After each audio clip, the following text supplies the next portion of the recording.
Welcome to the Married to Myself podcast.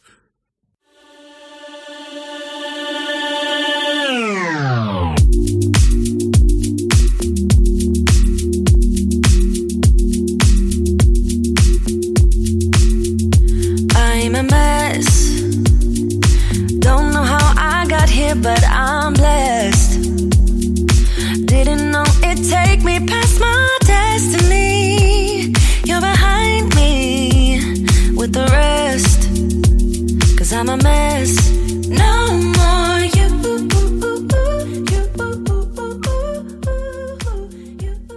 Hello everyone, and thank you for joining us for episode 4. This episode is Keep Your Hands to Yourself.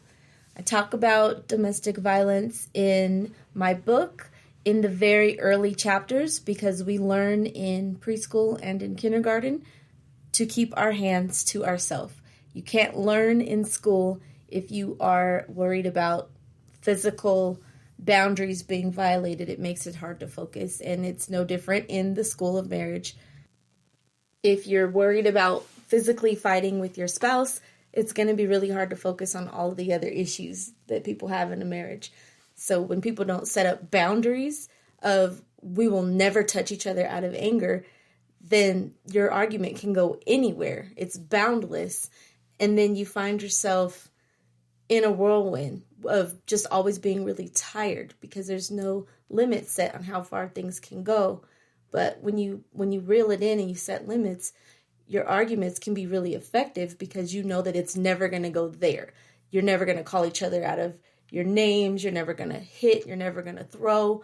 Whatever other boundaries you might want to add on that in your relationship. But I think it's really important for both people to sit down in the beginning and list out some deal breakers. Like, I will never stand for this. This is who I am. This is how much I respect myself. This is how much I respect you. I am not okay with this ever happening in our relationship.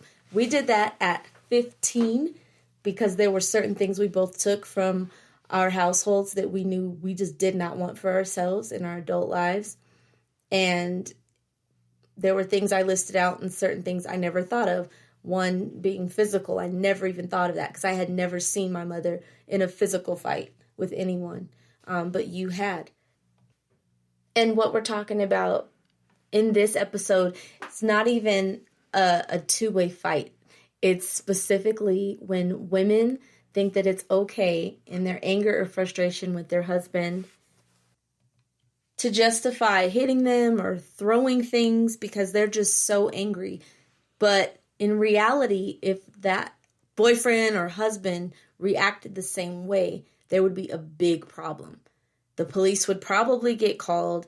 Things would get really violent because then the woman would be like, I cannot believe you hit me or threw something at me. You're abusive, but yet it's okay for her to be abusive, at least in her mind. And in a lot of men's minds, they'll laugh like, I could just blow and you'll fall over. I could barely push you and you'll be on your behind. And the women have the same reaction, like, you better not put your hands on me, but yet it's okay for them to put their hands on him out of anger. And I want to make that clear that this episode, Keep Your Hands to Yourself, is keep your hands to yourself when you are angry. Obviously, in love, in true playfulness, if both people are playing and having fun, that's not what we're talking about. We're talking about touching out of anger. That is a very dangerous thing. And in the case of women touching the men when they're angry and justifying it because they're the weaker vessel or they're the little woman, if the tables were turned and he were to hit back, it would not be okay. And so what we're trying to establish, because we've had this conversation with so many couples, is it's not okay from either side. I'm grateful that in the very beginning of our relationship, you had the maturity, John, to bring that up before we had even considered marriage. We were only 15. Well, I guess we had considered it because you proposed at 15. But before we realized that we were going to be getting married, very soon, we were having the conversation of what we wanted for our adulthood and what we wanted to be different and better than what we had seen from the adults who raised us. And so it shocked me that night, late on the phone, when you said, my deal breaker is that we are to never touch each other out of anger. And to me, I was like, well, duh. And you were like, no. I have seen women in my family knock men out, like knock them out cold. And I was shocked because that's not something I had ever seen. Yeah, I think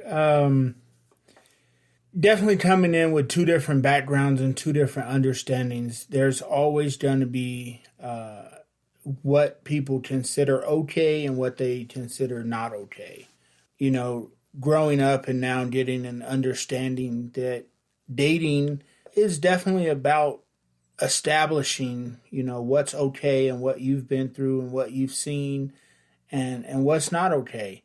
And I think what happens is a lot of times we want to hide the issues instead of talking about them.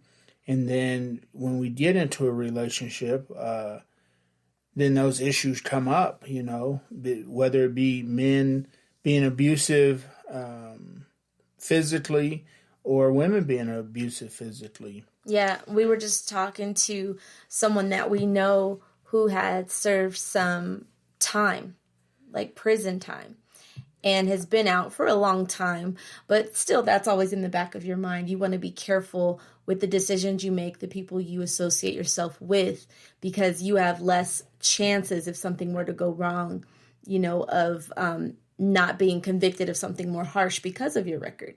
And he had to actually break up with a girl he was dating because she was one of those women that think it's okay to put your hands on your man when he frustrates you, or, you know, you guys are in the middle of a fight, that you can actually physically touch him because you're the girl and he's the guy. He just better not touch you. And he had to end that relationship. He completely walked away, moved his stuff out of her place, and was like, we're not moving forward because I could end up losing my life, like back in prison, if I even try to hold you down or stop you from touching me, and you want to manipulate that and say that I touched you out of anger, right? That I hurt you or hit you or whatever because you were angry.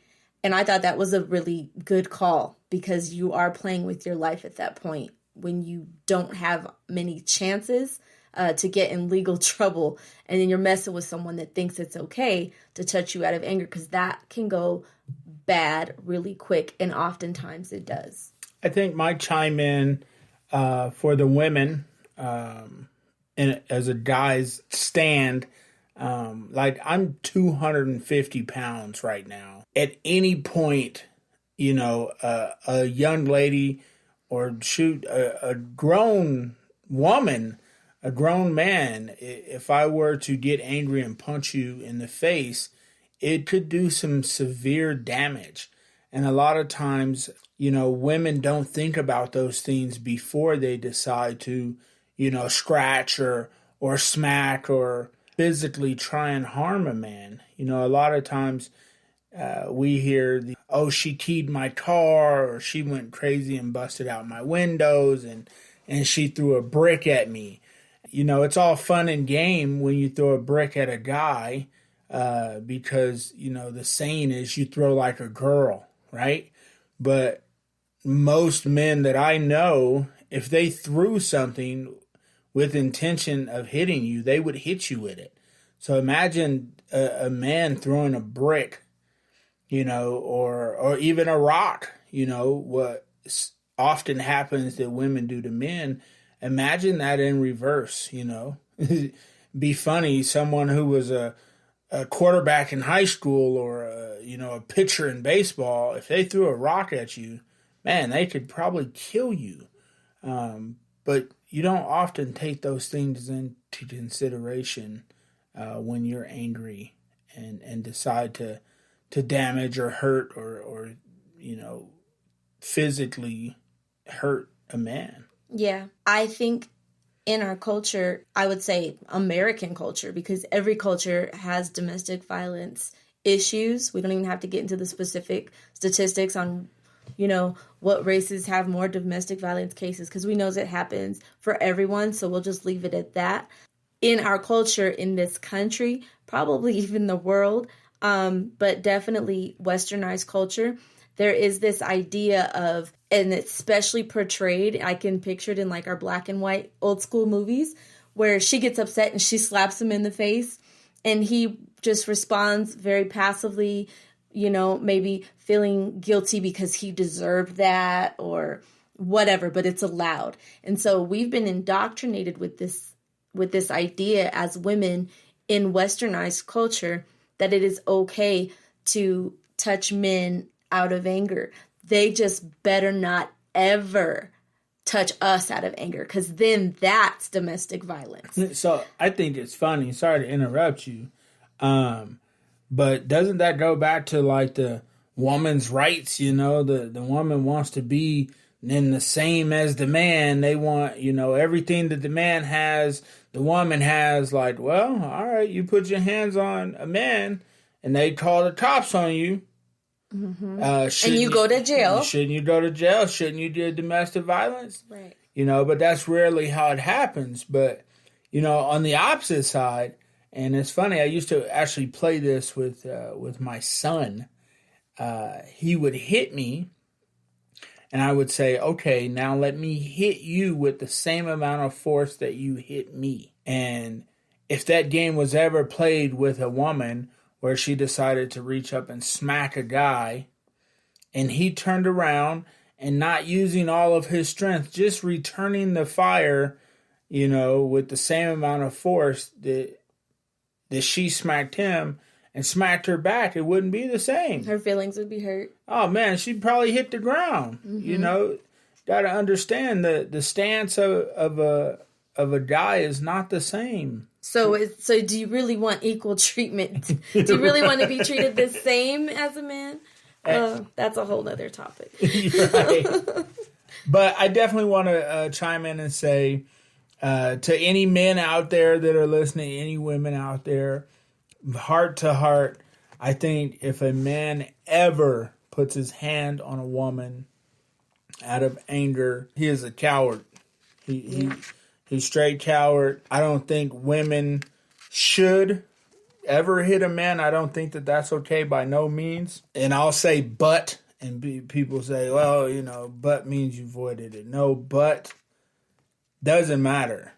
Man up. If you got smacked or you got punched, it's time for you to make some decisions that never happens again. But as a man, keep your hands to yourself and don't be a coward. So a specific instruction that I would give is to have a marriage journal for your marriage. Each of you should have one individually, and you can work on one together. But definitely your one together needs to have some boundaries set. And earlier I said, you know, that you should do this in the beginning. That's the perfect case scenario. If you're 5 years in, 1 year in, 2 years in, and you haven't done this, it is not too late to sit down and write down and agree together that there are just certain things that you will not do in your marriage. You'll come to certain points where you are tempted to cross those boundaries, and the fact that you just wrote it down and agreed will allow you to sit down and have a conversation, give you more room and reminder to do so than had you not written it down as an agreement and discussed it ahead of time. Because I can tell you guys that we had these conversations before we got married, and many things have never happened in our marriage. We've been married 22 years. He has never called me out of my name, because that was one of the things that we talked about, wrote down. We have never touched each other out of anger. That was one of the things we talked about and wrote down. I called myself being slick and extremely angry our very first year of marriage. And instead of hitting him, I hit something out of his hands that he was holding. And that ended up really bad. And we had a lot of consequences for that. He ended up going to jail that night. Do you want to tell the story? No, go ahead. So I was really, really frustrated. I just wanted to talk about what was frustrating me so that we could hash it out and have a conversation. And he walked away laughing, like dismissing what was bothering me, not even wanting to talk about it. And my blood was boiling. I followed him. I had just made his dinner. So he walks away with his plate of dinner and his cup of Kool-Aid. We're 16, mind you, so he had Kool-Aid as his drink. And I follow him into the bedroom, and as he turns around to see that I had followed him, I smack the plate out of his hand. The plate hits the Kool-Aid. The plate hits the wall, breaks, food flies everywhere. And I don't remember what I said, but it was something to the effect of, you will listen to me. I said we need to talk. It's not a joke. Don't walk away from me. And he was like, oh, I'm not listening to anything you just said. You just knocked my food out of my hand. Oh, it's on. So what he proceeded to do was prove to me that I'm not the crazy one in the relationship, that he's the crazy one. And then he tore our apartment up. At one point, I grabbed the phone to call the police because it was ridiculous. Like, when I say tear it up, I mean TVs thrown off the entertainment system, like stuff knocked over, telephone pulled out the wall. Like, it was bad. And the phone gets snatched out of the wall. So we never hit each other or threw anything at each other. But I definitely was the one that violated the boundary by knocking the plate out of his hand. Maybe we should have wrote that in our agreement. Never knock anything out of my hand. I found a loophole. I knew I couldn't hit him or throw something at him. So I knocked something out of his hand. I'm going to go back. The part we're missing out of the story is I told her next time she's making sweet rice, she should make it for me. Oh, yeah. Because I like my sweet rice sweeter than what she had made. And that wasn't, what created the fight, but that was definitely like the straw that broke the camel's back. Yeah, I was already upset and really frustrated and really needed to have a conversation with my husband. And he tasted the food while he was still standing in the kitchen. And he was like, so when are you going to start cooking for me? You know I like my sweet rice with more sugar. I was like, oh, hell no. Advice to men, eat the food. Eat it. To this day, he won't even be honest with me when I want to know if something is seasoned well or not. He's just like, it's good, and he eats it. He's like, I'm not going to jail tonight. That was 22 years ago, but that's always his response. No, your food's great, babe. Not going to jail. But that wasn't the end of it. Like, I don't think she made me sweet rice for like 2 years. I don't think I cooked dinner for 2 years. Make your own dinner. So, but I didn't cook dinner for a long time. It was way longer than 2 years. It was probably 15 years before I really started cooking every week again. Yeah, no, for sure.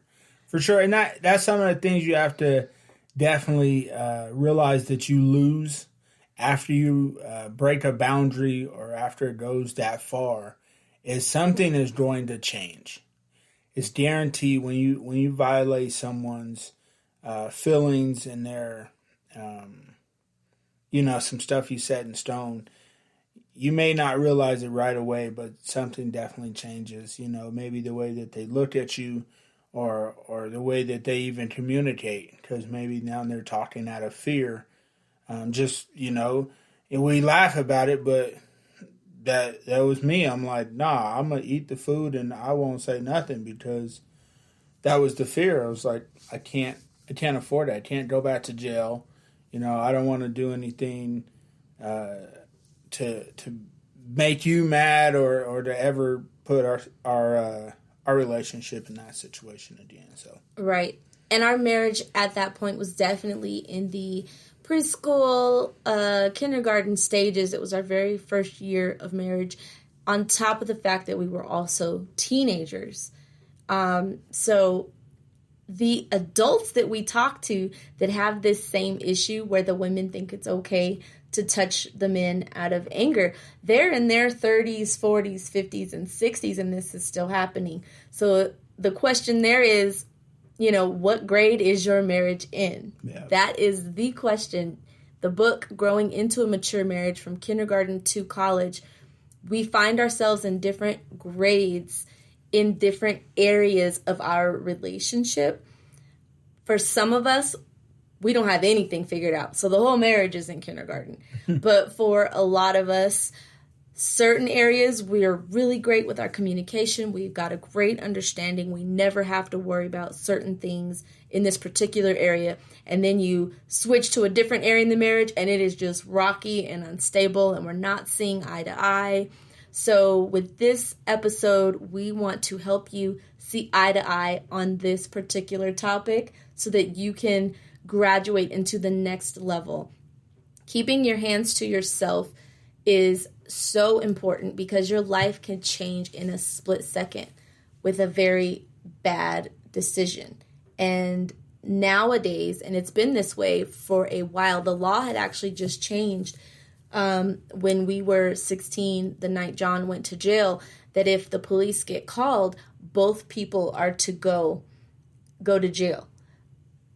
Because domestic violence has become such a big issue, and there were a lot of fatalities. They let someone just leave and cool off, and then that person come home, and then there was a fatality.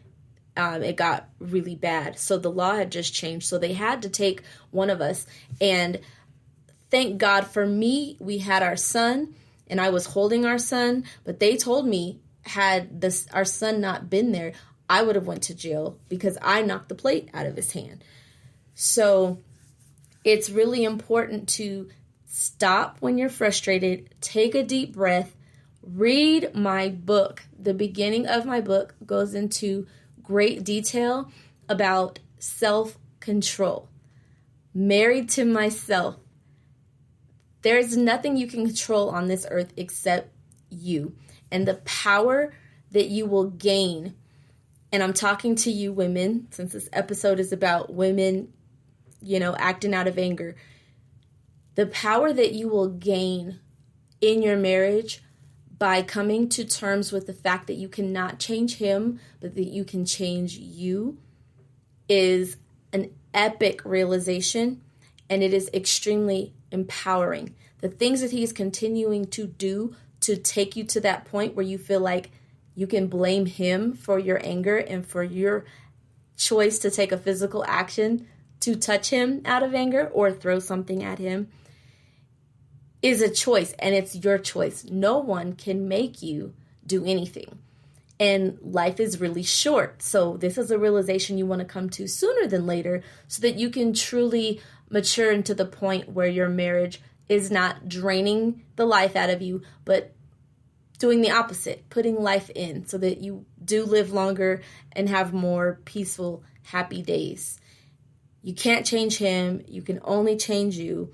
Keep your hands to yourself. That is a kindergarten principle. I was just talking to a wife recently about this, and she was just crying to me about how tired she is, tired of the cycle. Well, we're all tired of those negative cycles in our relationship. And it takes each individual deciding that they're going to break that within themselves, because you can't change the other person. But the energy that you need to continue fighting for your relationship is only going to come from within yourself. And if you keep reacting to the person in the wrong way by letting them take you there, by jumping on their emotional roller coaster because they're choosing to start something, or they're frustrated, or they're picking at you, or they have a buried issue that they bring to the surface and try to make you the punching bag for. If you jump on their emotional roller coaster in any of those situations, you're being controlled instead of being in control. And that, again, is elementary behavior. So to move into the junior high and the high school and hopefully onto the college levels of marriage, you're going to have to come to grips with that nothing he does can affect you unless you allow it to. Yep. No, 100%. And nothing she does either. Right. Exactly. It's a interesting dichotomy, because marriage is about oneness and being a team, but at the same time you've got to have so much separation emotionally that you can stay in your own bubble of protection and peace while they may be having a bad day or going through whatever they're going through. You can't allow them to suck you in. You have to stay separate, observe it from the outside, and be the mature person. If the other person's going off or picking at you or pushing your buttons, respond in a new and different way, a way you've never responded before. Maybe something like, "Oh, babe, are you doing okay? I'm really worried about you." Or, that was really hurtful, what you just said to me. Is there something we need to discuss? I don't understand why you're talking to me like this. Talk to them like you're now the therapist or the psychologist. Or don't say anything at all. But either of those two things are better than you reacting. When you react, you're giving the other person total control of your emotions. And you're also covering up the real issue that needs to be dug out. The root you want to get to in the other person, you're not going to get to it by meeting them at their level and fighting with them. You're going to get to it by being quiet, by responding as the mature person. Think of it like I say in the book. You're the teacher in the classroom when your spouse is acting like the student. Just be the teacher. And if you were in a classroom, how would you be acting when that kindergarten acts out? Are you going to get on the floor and throw a tantrum with them? Or are you going to start to take moves and say things and conduct yourself as a teacher? And teachers have a lot of different approaches to dealing with children who are acting out or being disrespectful or not focused on the task at hand and doing their classwork. They may ignore that student so that they can get through their lesson plan. They may talk to that student once the lesson plan is done, very quietly, peacefully. If you start to think of your marriage as school and yourself as the teacher, you can get creative with the ways that you respond to your spouse rather than react. Imagine a teacher in a public school nowadays hitting a student or throwing something at a student. The teacher would be fired. So think of that in your marriage. You're fired. Yeah. Do not touch him or throw anything at him. I have an observation just watching different relationships and different people over the years. Major thing that I've noticed is usually the guys that wouldn't necessarily get into a fight out in the street or in school or with another guy are the ones that go home and now are abusive to their wives. Mm-hmm. And the same thing for the woman. Like the women that would deal with all of this bullying and this BS, anywhere they go, probably never been in a fight in their life, to go home and feel comfortable with smacking their husband or kicking them or punching them or biting them or whatever that is. And that, to me, I'm completely lost by it. I've been trying to understand that for a long time. I see guys that never been in a fight in their life. I call them soft hands. Then you hear that they smacked their wife or, that they were abusive to their wife. And I'm like, yeah, because he couldn't fight a dude. But, same thing with the woman. And not to mention, doing this stuff in front of kids is a terrible example as to how a relationship should work out. And you could raise a young man or a young woman to believe it's okay because it's the woman hitting the man that's endearing or that's cute or that's okay and that she can do it and he has to put up with it. And it's the wrong message to send because then they're going to grow up and start their relationships emulating that behavior, and it's a lie. Even though it's in the Hollywood movies and in the soap operas, she gets mad, splashes him in the face with a drink, slaps him in the face. It's not cute. You don't want to emulate that behavior. Here's a scripture here, one of my favorites. Don't copy the behaviors and customs of this world, but let God transform you into a new person by changing the way you think. Then you will learn to know God's will for you, which is good and pleasing and perfect. Romans 12, verse 2. And not by coincidence, that verse is in one of the beginning elementary chapters where I'm really going in on self-control and us understanding that we are in charge of our actions. I can't stand it. It's one of my pet peeves when I'm talking to a wife and she's blaming whatever she's doing on her husband. It's because he ticked me off. It's because he's an a-hole. It's because, and I'm like, oh, you're in first grade. Let me get you past that point so that you can stop living such a stressful life. Because as long as you give other people the credit for your actions, man, other people are going to rule your life, including your spouse.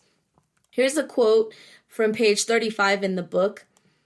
Emotional people have the most difficulty achieving stability and success. So in that section of the book, I'm talking about letting your emotions control your life and the decisions you make and the actions that you take. So again, don't jump on your spouse's emotional roller coaster.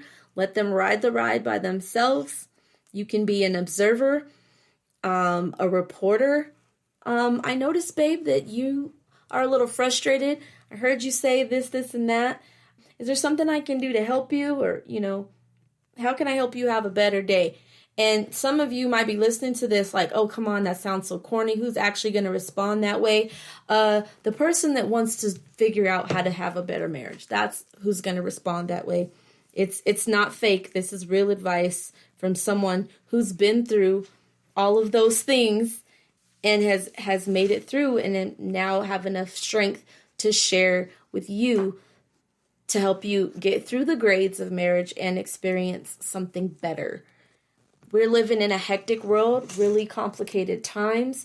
Up is down and down is up. There's so much confusion and division, and it's by design. But when your eye is on the prize and your focus is in the right place, you can truly live in a bubble of peace and positivity and protection, because that's what's promised to us when we serve the God of the universe. Not to say that there aren't going to be difficulties and complications and persecution and people that come against you.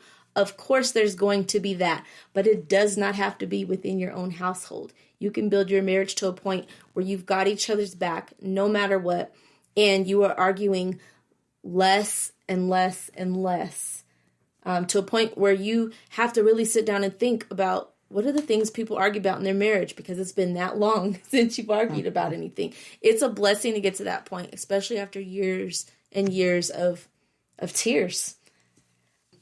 When everything is questioned, are men women, are babies people, are riots peaceful?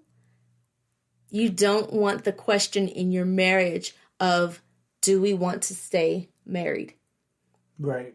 While the world is at war and individuals are at internal battles with themselves because they don't know who they are, they have yet to become married to themselves, let alone be able to truly be married and experience what marriage means with their spouse.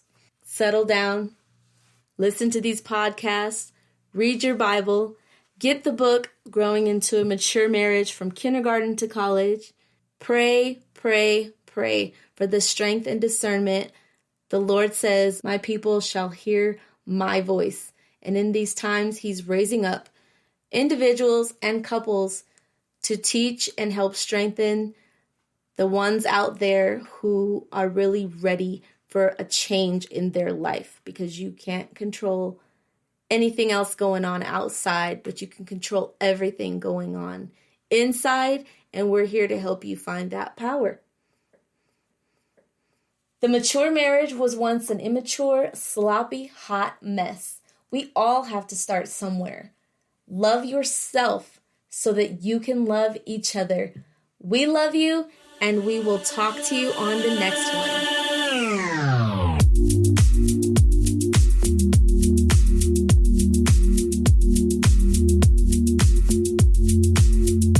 I'm a mess. Don't know how I got here, but I'm blessed. Didn't know it'd take me past my... I'm your announcer, Jason Head. This has been a Clear Cut Concepts production in association with the published work Growing into a Mature Marriage from Kindergarten to College. Available on Amazon.com, Target.com, eBay, and the Denver famous Tattered Cover Bookstore. Thank you for listening. A successful marriage requires falling in love many times, always with the same person. M. McLaughlin.